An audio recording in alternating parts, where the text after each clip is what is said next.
Let me see if I can get this. So they were able, trying to get this lighting right here.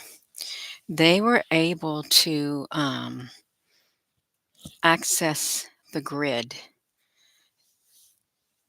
Um,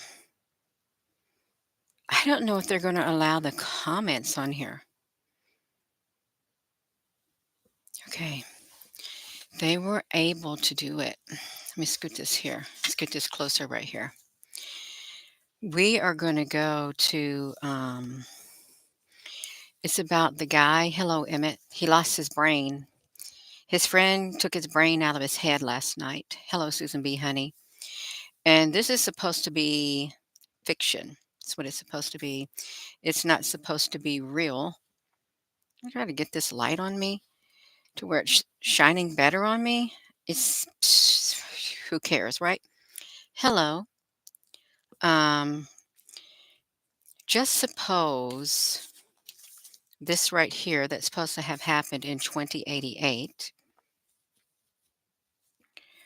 What if it did happen and someone has went back in time and tried to stop it, and or somehow they're able to tell the future. Ah, thank you, Anna Reed. Hello there, Al Honey. I saw your comment, Al Honey. You said yeah, you had a comment. You're always late to the dance videos. That's okay, y'all. This is really interesting. Um, I'm gonna get a drink of water right here. Hmm.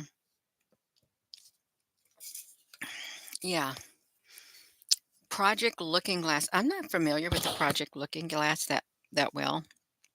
I'm not. Let me see if I can turn on this other light. What happens if I turn on the other light too? Hmm. Oh, I got lots of light. That one might be a little too bright. I'm gonna turn that one off. Gina, that's bad. Adequate. Sorry. Yeah, we're gonna look at this. What happens is, in this thing, the world's largest. Oh, I'm supposed to be looking like this. The world's largest, the world's leading artificial intelligent industrialist performed a technique downloading the human brain into a silicone form. That's what happened. Hello. But they accessed the grid. We're going to look at this. This is like the chapter 44 we was going to read last night. And I've, s- I didn't read this whole book. I did not, and I don't want to. Greetings. This is really interesting. Well, we know they can already access it right now, right? They can access the grid. They can do anything they want to the grid. It's 44. 44.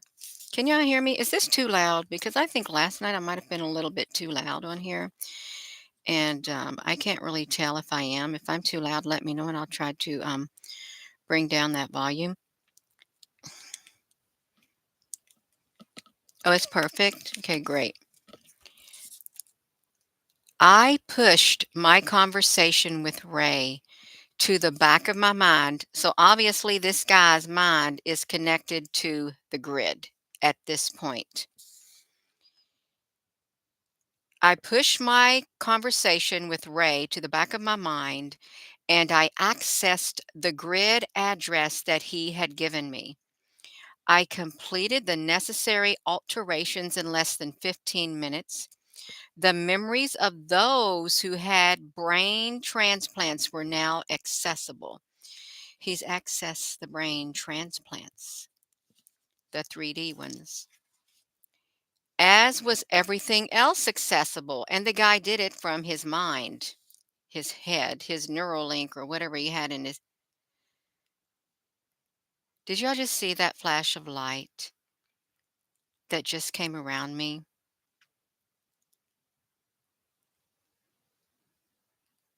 Um,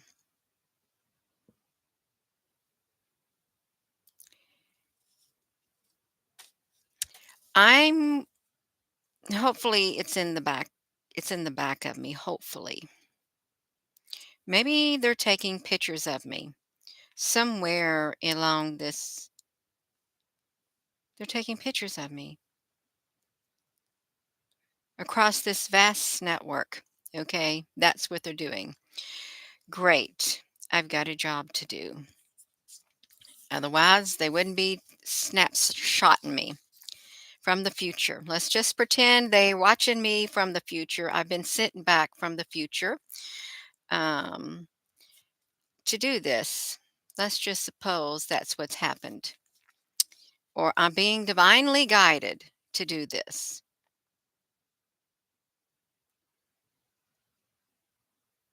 I'm looking at it. I really am looking at it. Um,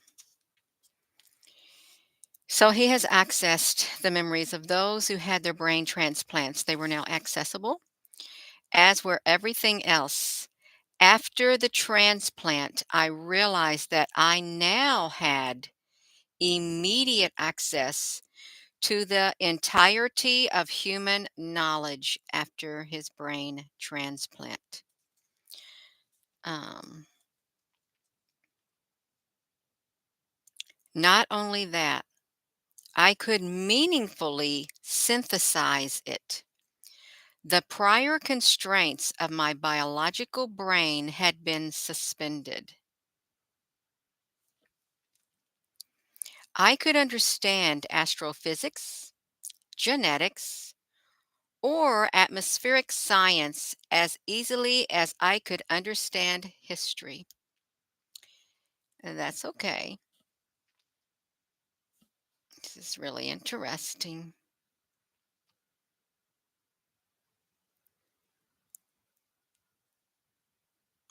We have an energy on the live stream with us. We do.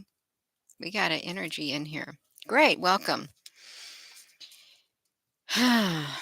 Every mental process was quick and simple beyond anything that I could ever imagined. The potentialities I foresaw were limitless. What if humanity truly did become transhumanity? What if billions of persons could all instantly process the same facts and reach the same logical conclusions? What if? If you're just tuned in, they have accessed the grid. This person has accessed the grid address with his brain. Right? He's done it. What if billions of persons could all instantly process the same facts and reach the same logical conclusions? Maybe Nichols' vision was the correct one after all. Even if one does not. Okay, even if one does, listen to this. The guy who spearheaded this, the grandfather of this implant, the person, okay, maybe Nichols' vision was the correct one after all. Even if one did lose access to God, a hypothetical I couldn't verify, perhaps there was a small price to pay for the advancement possible through the transhuman merger. A new life purpose intruded upon my consciousness.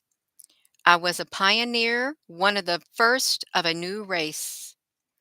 Perhaps I was meant to ensure that humanity would be ushered into the new fated era peacefully, without harm to those burdened with biological brains. Nichols clearly and Ray Caldwell had perfected the technology. Ray had rejected it due to its religious bias. Uh, what did he say? Ray rejected that biological brain?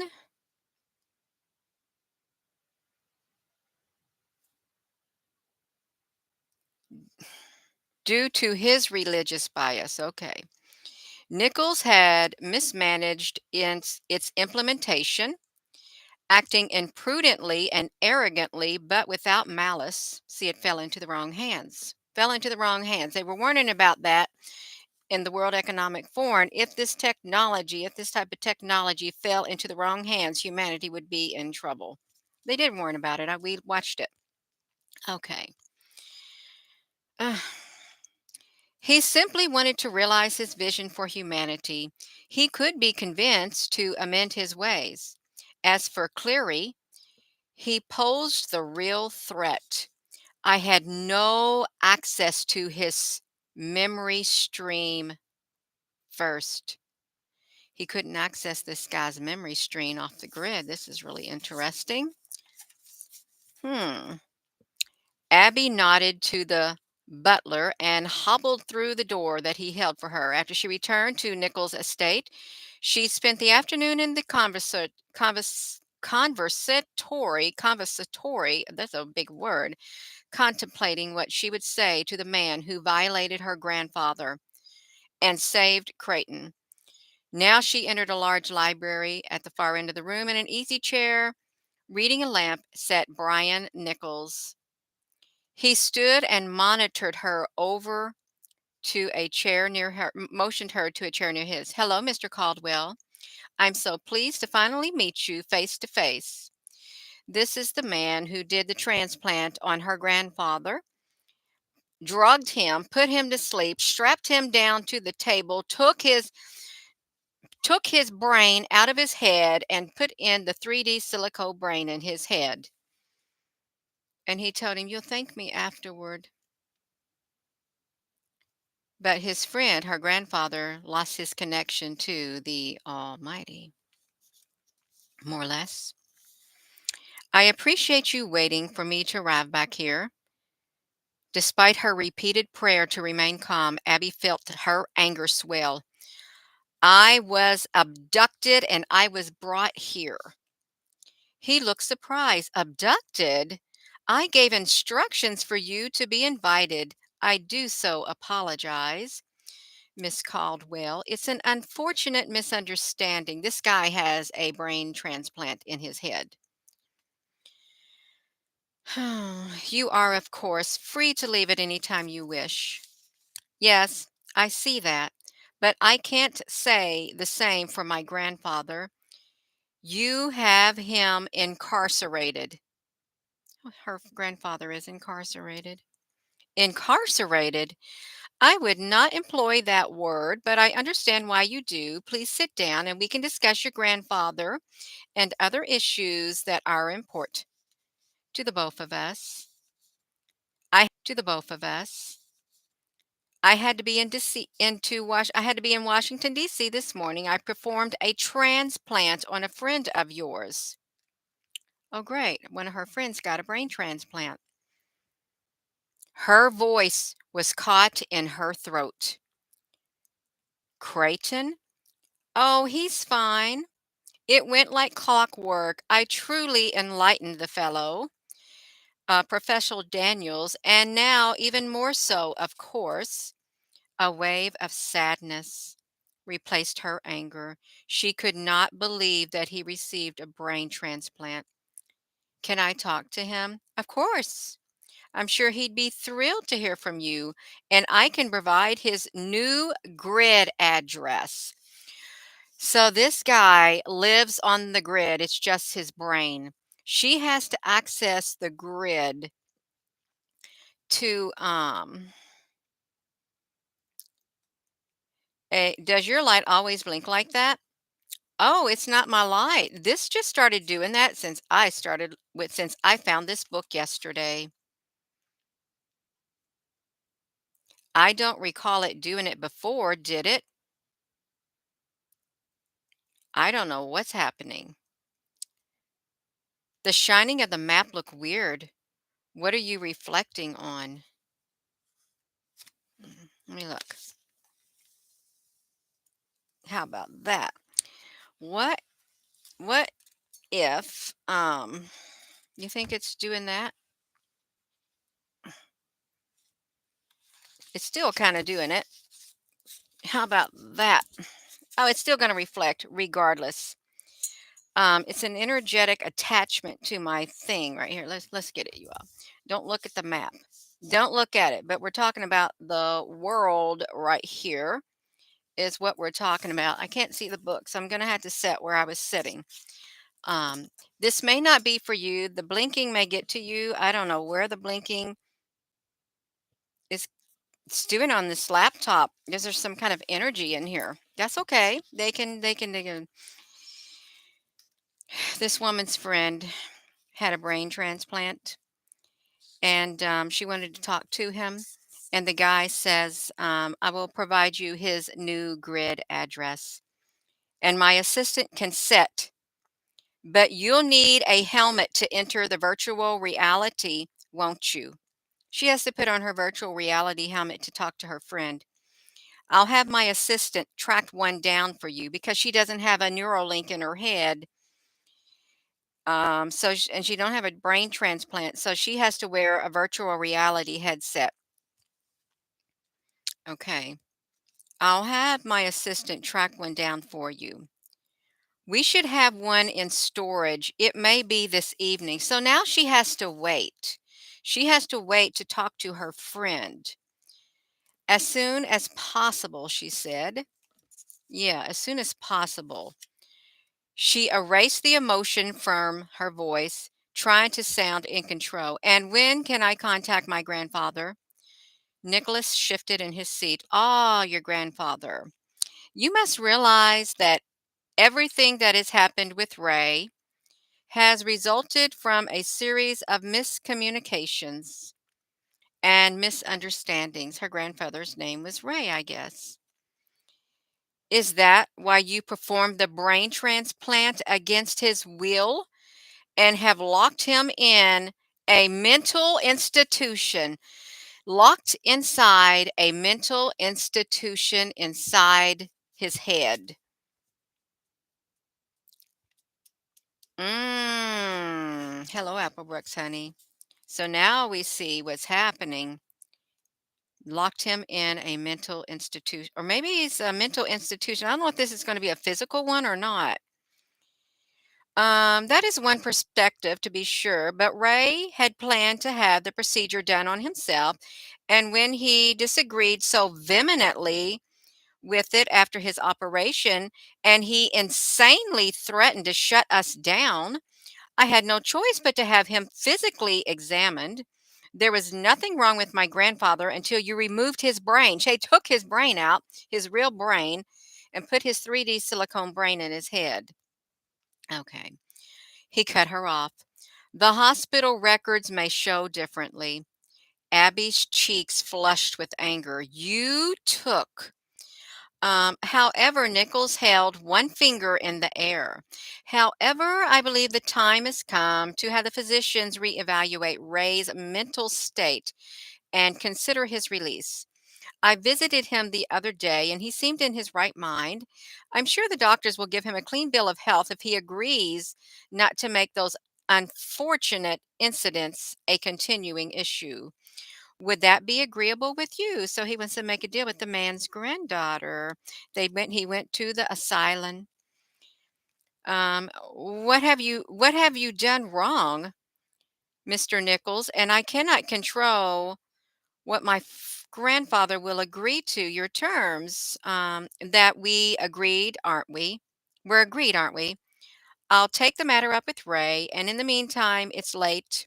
I'm sure has been it's been tiring for you.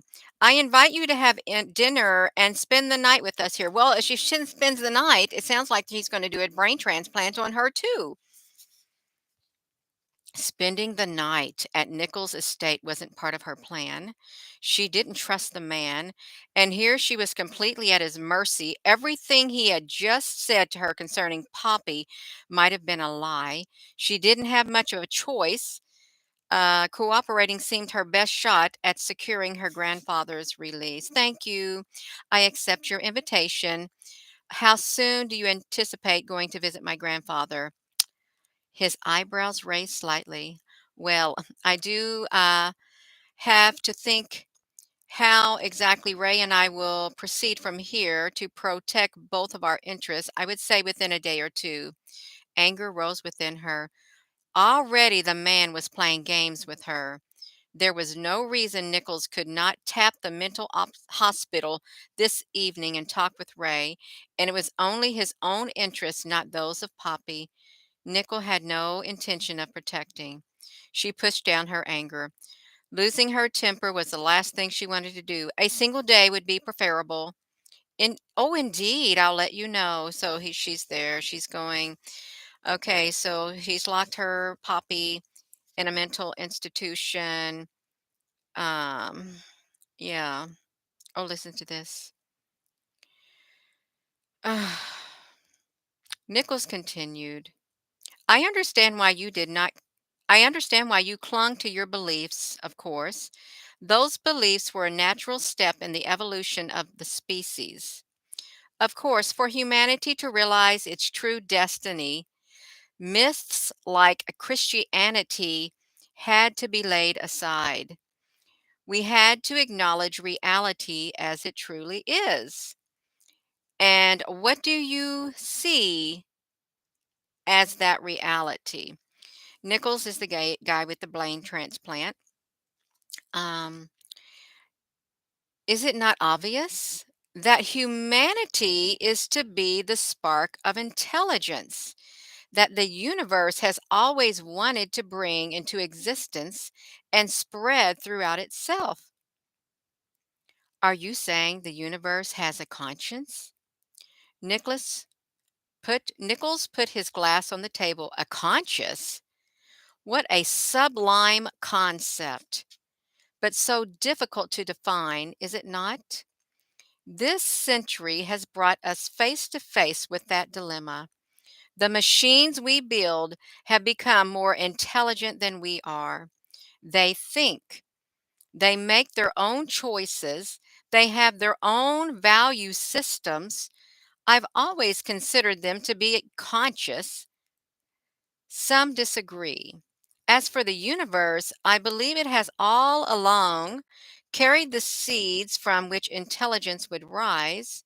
We are that intelligence. We merged with the machines that we have created. Those who have already entered this union, Ray included, have achieved a level of intelligence never before imagined. How high this intelligence goes, I believe there's no limit. Sound like the Tower of Babel.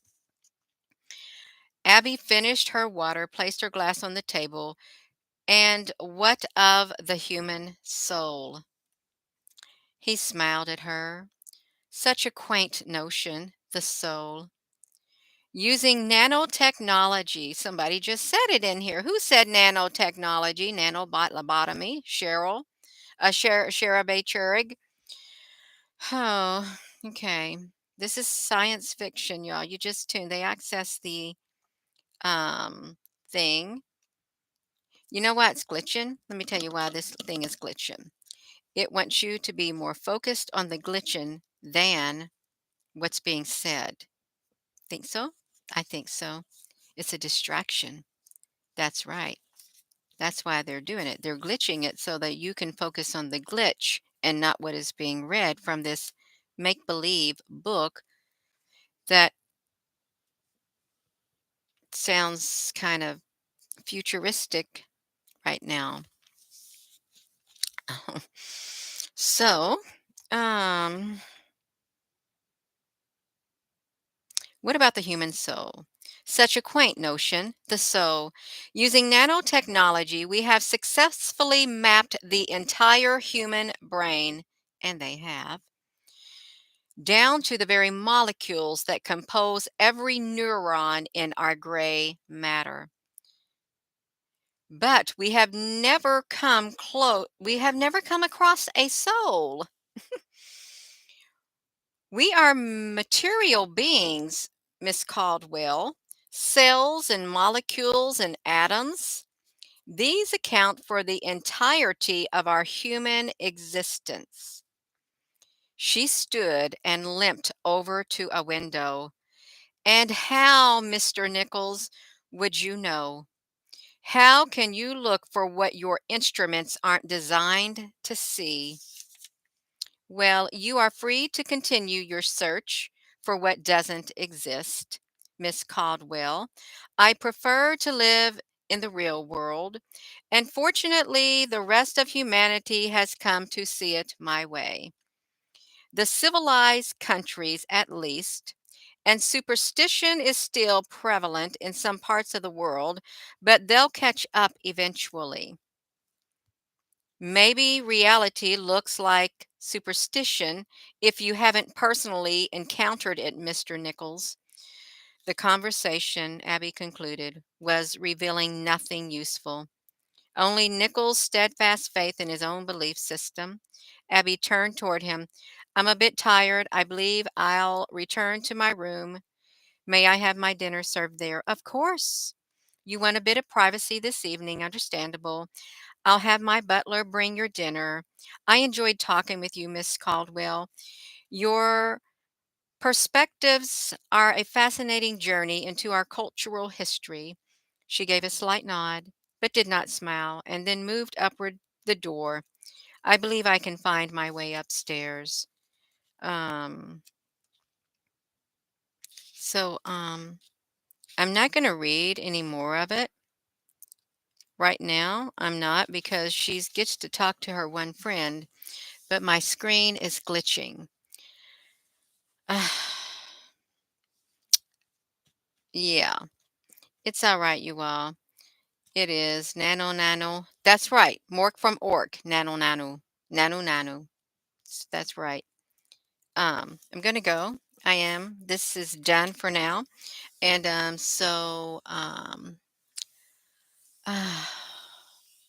yeah. So with you saw a video on NASA hiding a discovery from us. They think it's heaven. On the comment section, Pamela. Yeah. Oh, you're so welcome. Excuse me. So with that being said, hello, wherever you are in any part of the world. Hello, from my heart to yours. Love you, any part of the world. Hello, wherever you are in any part of the world. Hello, from my heart to yours. Love you. Have a wonderful rest of your evening. And sorry about that flashing. It's really quite interesting why it's flashing. It is. Um, that's a glimpse into the future. If you haven't hit the subscribe button, please hit the subscribe button. And thank you to everyone who has subscribed. Please give this video a thumbs up. Have a wonderful rest of your evening. Thank you, moderators. Thank you all for your comments. Have a good evening. Love you. Good night.